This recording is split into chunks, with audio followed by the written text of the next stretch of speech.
Now I am going to call Nancy. Nancy, please come and summarize the chapter, The Rattrap. Give a big hand for her.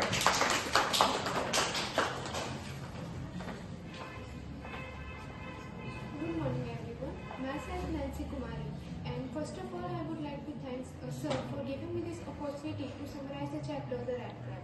The Rattrap is written by Selma Lagerlöf. She was born in 1858 and died in 1940. She was a Swedish writer.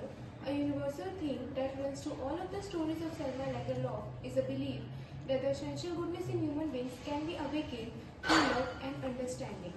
And the chapter has been narrated in a manner of a fairy tale. The protagonist of the chapter is a homeless person who wanders from one place to another place in search of shelter and food.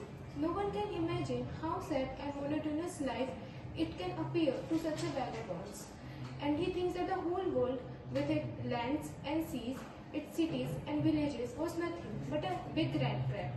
And one dark evening, he was roaming along the roadside, and then he saw a little grey cottage. So he decided to take shelter. He knocked at the door and asked for shelter. So the owner became happy because he was lonely and gave him shelter. He put immediately porridge on the fire and gave supper to him.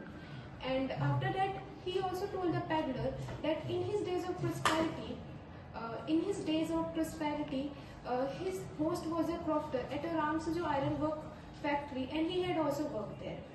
And he also told him about his earning of 30 koronas, and he hung the pouch of 30 koronas money hung on a nail near the window. The peddler stole the money and he went to the forest pathway, and he saw Ramsujo ironwork factory there, so he decided to ask shelter as it was dark in the forest.